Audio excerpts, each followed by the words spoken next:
صباح الخير. ما عرفتش بالضبط وقتاش غادي تشوفوا هذا الفيديو هذا. مهم صباح الخير، وإلا شفتوه في المساء مساء الخير. اليوم جيت نحضر معكم بغرير بالدقيق الكامل، كيجي ناجح 100%، وكذلك تيجي صحي وبمكونات اللي بسيطة. ما عليكم غير تتبعوا معي المكونات وطريقة ديال التحضير. بالنسبة للمكونات، عندي الدقيق الكامل، أنا تنوريكم بهذا الشكل هذا. هنايا عندي 3 الكيسان، دائما العبار بالكاس ديال العنبة. درت هنايا 3 الكيسان ديال الدقيق الكامل، عبرت بهذا الكاس هذا راه نفسه ديال العنبة. هنايا ضفت واحد 2 معالق كبار ديال سميده رقيقه، ولا ديروا الفينو، ممكن ما تضيفوهمش، ما تعطيوش شي فرق. باش نكون واضحه معكم، يعني كانوا ضيفوا 2 معالق، ما كانوش بلاش كنضيف. وكذلك واحد نص معلقه ديال سكر حبيبات، ممكن ما تضيفوهاش حيت كيتحمر من التحت بلا سكر. كذلك عندي معلقه صغيره ديال خميره الخبز، الخميره الفوريه، وعندي 2 ساشي ديال خميره الحلويات. وبالنسبه للملحه طبعا ما غاديش نضيفها دابا، حتى غادي نخلط هاد المكونات عاد غادي نضيف الملحه. هو الخميره ممكن تخليوها حتى للتالي، حتى تخلطوا هذا الخليط جيدا، عاد كتضيفوها في التالي وتخلطوا واحد التخليطه خفيفه. بالنسبه لي انا ضفتها في الاول زعما وجا البغرير ناجح، ما كانش شي فرق كبير. صافي غادي نضيف الماء. بالنسبه للماء عندي هنا مقادير مضبوطه: 3 الكيسان ديال الدقيق الكامل تيدخلوهم 4 الكيسان ونص ديال الماء. في الاول كنضيف هاد 2، من بعد غادي نضيف الثالث، ومن بعد غادي نضيف الرابع، وكذلك في الاخير غادي يبان لي القوام باللي ثقيل واحد شويه، وغادي نضيف نص كاس. هنايا غادي نخلط بهذه الطريقه بهذا الشكل، غير هو حيت غادي نستعمل هذا الخلاط هذا. هو ديروا من الاحسن في الكاس ديال الخلاط، وخلطوا كل شيء خطره واحده بلا هذه المرحله هذه، بلا ما تخلطوا هكذا بالمعلقه هاد دوزوا تخلطوا فهمتوني.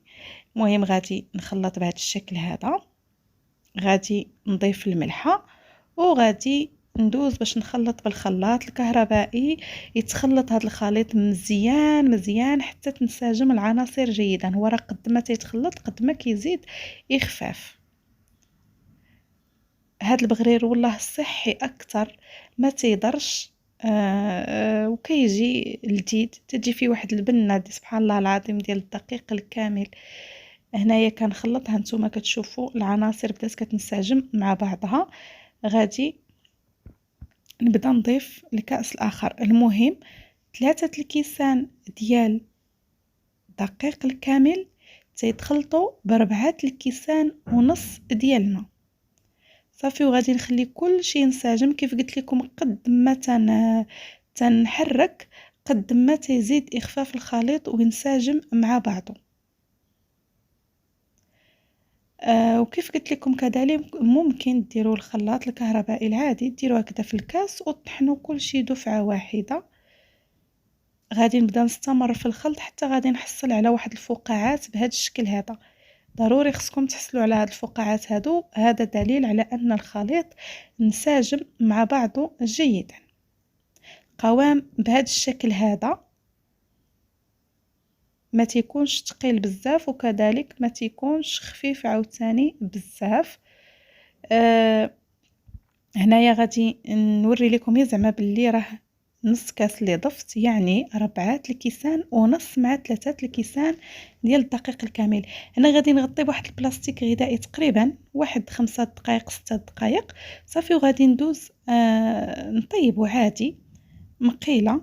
درتها فوق النار حتى سخنات، وتندير فيها واحد الكميه ديال هذا الخليط. صافي وتنخليها طيب عادي، غير هو الطيب على واحد النار اللي تكون مجهده واحد شويه. البغرير ما تيبغيش نار اللي مهيله. صافي وغادي نبدا نتسنى عليه بهذا الشكل هذا حتى كيتثقب وينشف تماما من الفوق. صافي وكنحيدها.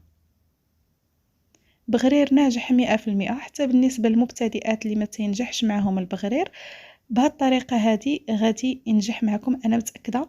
وكذلك عندي في القناه البغرير اللي درت بالفينو او السميده رقيقه، حتى هو تيجي غزال وتيجي ناجح 100%.